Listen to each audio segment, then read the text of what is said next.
Տեսանյութերի այս շարքը ներկայացնում է լաբորատոր սարքավորումներ ու նյութեր և դրանց կիրառմամբ լաբորատոր աշխատանքներ թվային գիրագիտություն և համակարգչային գիտություն, ֆիզիկա, քիմիա, աշխարհագրություն, կենսաբանություն առարկաներից։ Աշխատանքն իրականացվել է Համաշխարհային բանկի կրթության բարելավման ծրագրի լրացուցիչ ֆինանսավորում վարկային ծրագրի շրջանակներում, Կրթության, գիտության, մշակույթի և սպորտի նախարարության կրթական ծրագրերի կենտրոնի պատվերով, զանգահրատարակչության և Բարսարդ ընկերության հետ համագործակցությամբ։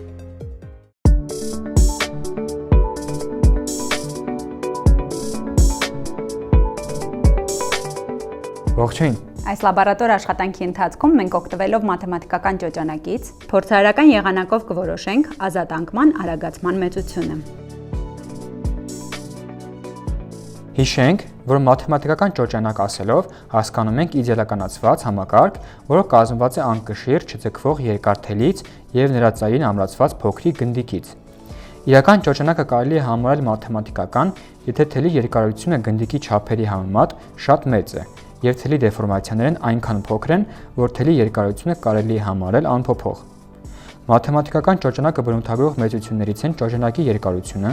գնդիկի զանգվածը, ճոճանակի տատանումների պարբերությունը, տատանումների հաճախությունը ու լայնույթը։ Տատանումների պարբերությունը այն ամենափոքր ժամանակն է, որից հետո տատանումները կրկնվում են։ Մեծ t-ն հավասար է փոքր t բաժանած n-ի, որտեղ մեծատառ t-ն տատանումների պարբերությունն է, փոքրատառ t-ն հաշվարկվող ժամանակն է, n-ը t ժամանակում կատարված տատանումների թիվն է։ Տատանումների պարբերությունը կարող ենք հաշվել նաև Հյուգենսի բանաձևով։ t-ն հավասար է 2π արմատ l-ը բաժանած j-ի, որտեղ π-ն հավասար է 3,14 հաստատուն թիվ է, l-ը ճոճանակի երկարությունն է, j-ն ազատ անկման արագացումն է։ Հյուգենսի բանաձևից կարող ենք ստանալ, որ j-ն հավասար է 4π քառակուսի l բաժանած t քառակուսի։ Այսինքն, եթե մենք փորձի ընթացքում ունենալով մաթեմատիկական ճոճանակի երկարությունը, ստանանք նաև անհրաժեշտ տվյալներ հաշվարկային ժամանակի և տատանումների թվի մասին, ապա մեծ t-ն հավասար է փոքր t բաժանած n բանաձևով կհաշվենք տատանումների պարբերությունը, որից հետո j-ն հավասար է 4π քառակուսի l բաժանած t քառակուսի բանաձևով կհաշվենք ազատ անկման արագացումը։ Փորձի էությունը լավ հասկանալու համար նախ այն պատկերացնենք սխեմատիկորեն։ L-ը թելի երկարությունն է, B դիրքը ճոճանակի հավասարակշռության դիրքն է։ Երբ թելից կախված գնդիկը որոշակի անկյունով շեղենք հավասարակշռության դիրքից և բաց թողնենք, ապա այն կսկսի կատարել մեխանիկական տատանումներ։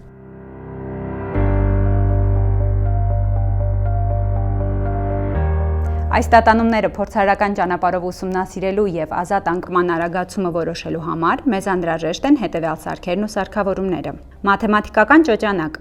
Մաթեմատիկական ճոճանակը կազմված է անկշիռ և չձգվող երկար թելից և նրան ամրացված ոչ մեծ, բայց ծանր գնդիկից և չափասանդղակից։ Վայրկյանաչափ՝ ժամանակը չափելու համար։ Չափերից՝ թելի երկարությունը չափելու համար։ Աղյուսակ՝ փորձից ստացված տվյալները և հաշվարկները գրանցելու համար։ Հաշվիչ, թուղթ և մատիտ։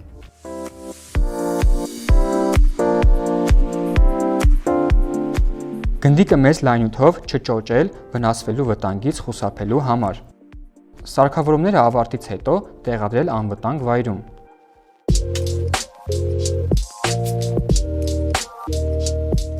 Որոշակի երկարությամբ թելից կախենք գնդիկը և թելի մյուս ծայրը ամրացնենք ամրակալանի թաթին։ Չափենք ճոճանակի L1 երկարությունը, թելի երկարություն, գումարած կեռիկի երկարություն, գումարած գնդիկի տրամագիծ։ Այն ստացանք 58 սանտիմետր։ Վերածենք մետրի և արդյունքը գրանցենք աղյուսակում։ Գնդիկը շեղենք հավասարակշռության դիրքից 5 սանտիմետրի չափով և բաց թողնենք։ Վայրկյանաչափով որոշենք 10 տատանումների ժամանակը և ստացված արդյունքը գրանցենք աղյուսակում։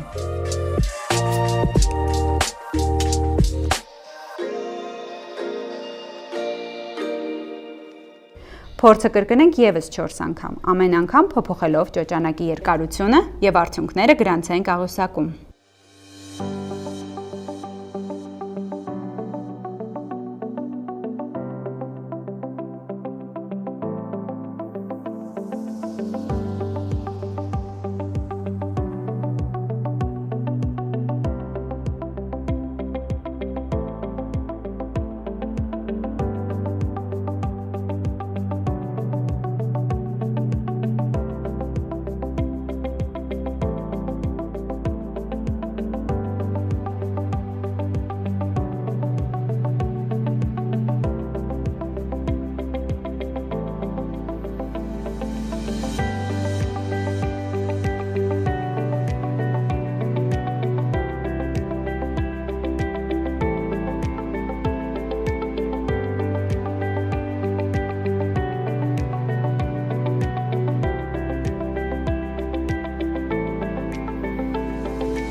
Այժմ, երբ արդեն փորձերի իրականացումն ավարտեցինք, սարքերը եւ սարքավորումները տեղավորենք համապատասխան տեղերում եւ անցնենք աղյուսակի լրացմանը։ Ըստ արդեն գրանցված տվյալների, հաշվենք յուրաքանչյուր փորձի դեպքում տատանումների պարբերությունը եւ արդյունքը լրացնենք 6-րդ սյունակում։ Այժմ լրացնենք 7-րդ սյունակը։ Ըստ Ժ-ն հավասար է 4π քառակուսի L բաժանած T քառակուսի բանաձևի, վերլուծենք այդ սյունակի տվյալները։ Տեսնում ենք, որ 5 փորձերի ընթացքում էլ ստացել ենք ազատ անկման արագացման համար գրեթե նույն արժեքը։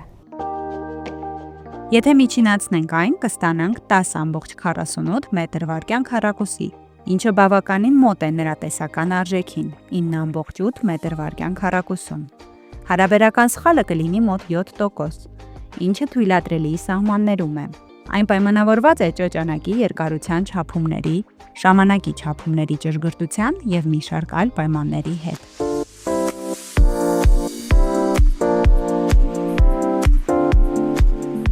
Մենք փորձնական ճանապարհով մաթեմատիկական ճոճանակի օգնությամբ ճոճանակի տատանման պարբերությունից օգտվելով հաշվեցինք ազատ անկման արագացումը և ստացանք տեսական արժեքին շատ մոտ արժեք։ Թույլ տրված սխալը թույլատրելի սահմաններում է, և այն կարող է կախված լինել ինչպես թելի երկարության չափման, այնպես էլ ժամանակի չափման մոտավոր արժեքներից, ինչպես նաև մի շարք այլ պայմաններից։ Շնորհակալություն, կհանդիպենք հաջորդ տեսանյութում։